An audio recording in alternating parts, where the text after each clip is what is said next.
Bismillahirrahmanirrahim. Assalamualaikum warahmatullahi wabarakatuh. Bagaimana kabar anak-anakku semuanya? Semoga dalam keadaan sehat selalu ya. Amin. Nah, kali ini kita akan belajar tentang Alhamdulillah kemarin kita sudah belajar tentang penjumlahan tanpa menyimpan dan dengan menyimpan. Kali ini kita akan belajar tentang soal cerita penjumlahan. sebelum kita mulai, marilah kita berdoa terlebih dahulu. Bismillahirrahmanirrahim.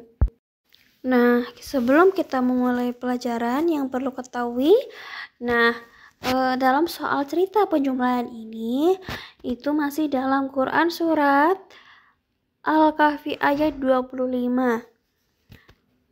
A'udzu billahi minasyaitonir rajim. Bismillahirrahmanirrahim. وَلَبِثُوا فِي كَهْفِهِمْ ثَلَاثَمِائَةٍ سِنِينَ وَازْدَادُوا تِسْعًا. Dan mereka tinggal dalam gua mereka 300 tahun dan ditambah 9 tahun lagi. Alhamdulillah kita sudah memulai dengan berdoa dan muatan tauhid. Selanjutnya ayo kita simak video berikut ini ya. Anakku semuanya, kemarin kita sudah belajar tentang penjumlahan tanpa menyimpan dan dengan menyimpan. Kali ini Ustazah akan mengajak anak-anakku semuanya untuk belajar tentang menyelesaikan soal cerita dalam kehidupan sehari-hari. Sebelum memasuki contoh soal, ada beberapa langkah-langkah yang harus diperhatikan untuk menyelesaikan soal cerita. Untuk langkah yang pertama adalah pahamilah soal cerita dengan baik. Jadi di sini kita harus membaca soal ceritanya dengan teliti. Yang kedua, temukan kata kunci dari soal cerita. Yang ketiga, tentukan operasi hitung yang sesuai. Jadi apakah penjumlahan tanpa menyimpan, apakah penjumlahan dengan menyimpan, misalnya seperti itu. Yang keempat, selesaikan operasi hitung tersebut. Seperti halnya kita hitung dengan cara bersusun pendek. Setelah ini Ustazah akan memberikan 2 contoh soal. Ya, disimak baik-baik ya. Sekarang coba perhatikan contoh berikut. Yang pertama, sebuah toko memiliki persediaan 145 butir telur. Toko tersebut membeli lagi 125 butir telur. Berapakah butir telur yang ada di toko tersebut sekarang?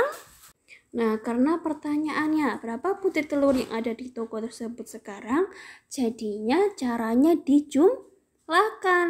Dengan cara apa? Bersusun pendek.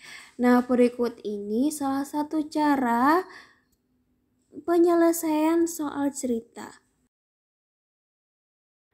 Untuk penyelesaiannya soal cerita yaitu kita tulis terlebih dahulu. Diketahui, ditanya, jawab.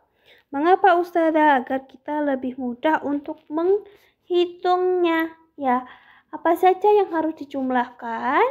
Berapakah yang dijumlahkan? Yang pertama diketahui. Di sini pada contoh soal nomor 1 adalah sebuah toko memiliki persediaan 145 butir telur. Kita tulis banyak telur mula-mula 145 butir.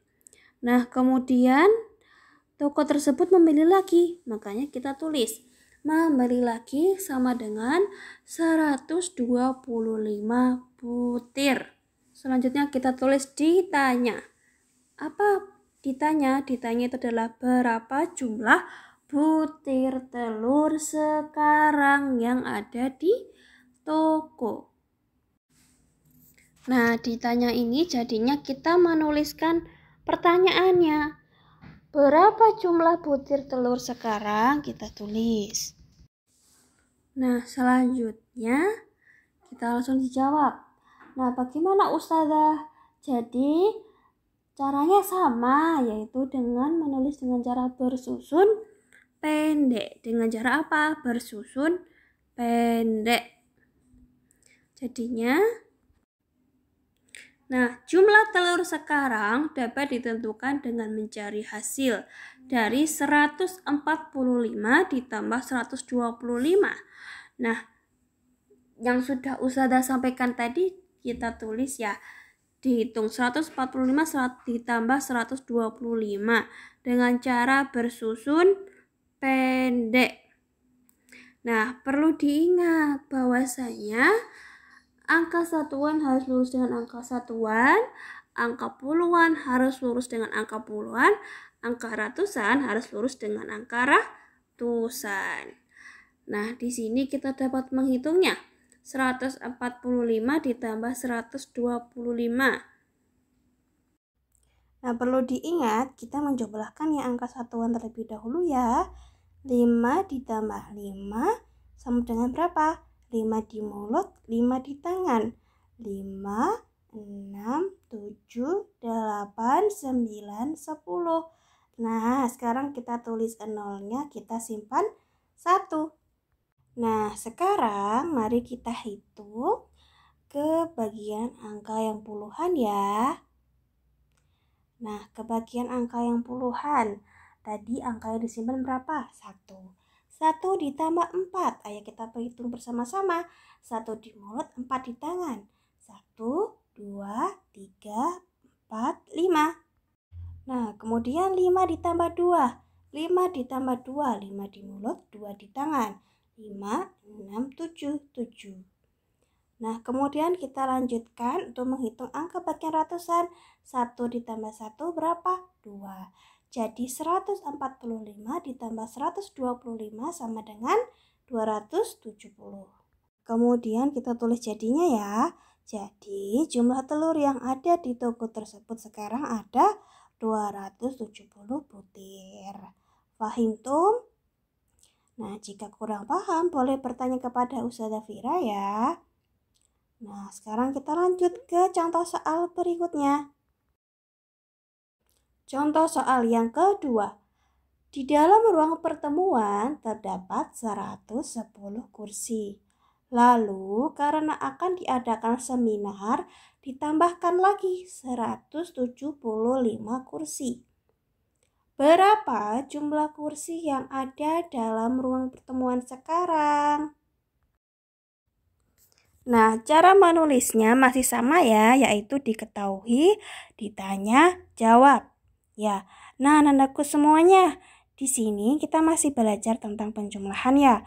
Jadi, yang ditanyakan berapa jumlah kursi yang ada dalam ruang pertemuan karena merupakan penjumlahan. Kata kuncinya adalah pertanyaannya apa?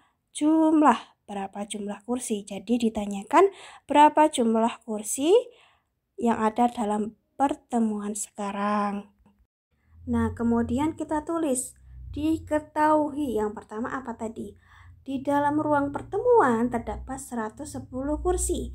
Jadi kita tulis kursi di ruang pertemuan berapa? Sama dengan 110 kursi. Nah, kemudian tadi ceritanya bagaimana?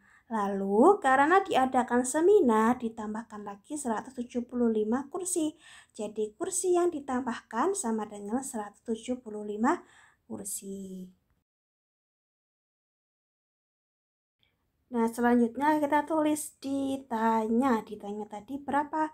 Kita tulis saja pertanyaannya. Berapa jumlah kursi yang ada dalam ruang pertemuan sekarang? Nah, sekarang ayo kita hitung. Jadi, jumlah kursi yang ada dalam ruang pertemuan sekarang dapat ditentukan dengan mencari hasil dari 110 ditambah 175. Nah, caranya sama ya seperti tadi. Dengan cara apa menghitungnya? Bersusun pendek. Nah, cara menulisnya dengan cara bersusun pendek seperti ini ya. 110 ditambah 175. Nah, sekarang mari kita hitung. Angka satuan lurus dengan angka satuan ya, jadi 0 ditambah 5. 0 di mulut, 5 di tangan. 0, 1, 2, 3, 4, 5. Kita tulis 5. Nah, kemudian 1 ditambah 7. 1 di mulut, 7 di tangan. 1, 2, 3, 4, 5, 6, 7, 8. Kemudian lanjut untuk menghitung ke angka ratusannya. 1 ditambah 1. 1 ditambah 1 berapa?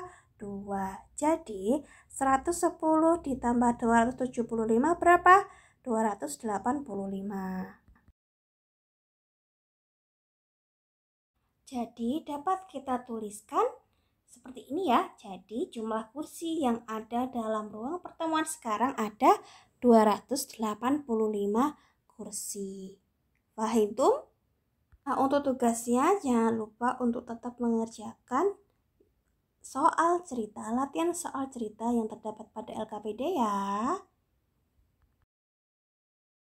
Nah, alhamdulillah pembelajaran kali ini sudah usai. Sebelum kita akhiri, marilah kita berdoa terlebih dahulu. Kita ucapkan alhamdulillah. Alhamdulillahirabbil alamin. Terima kasih, semoga bermanfaat. Wassalamualaikum warahmatullahi wabarakatuh.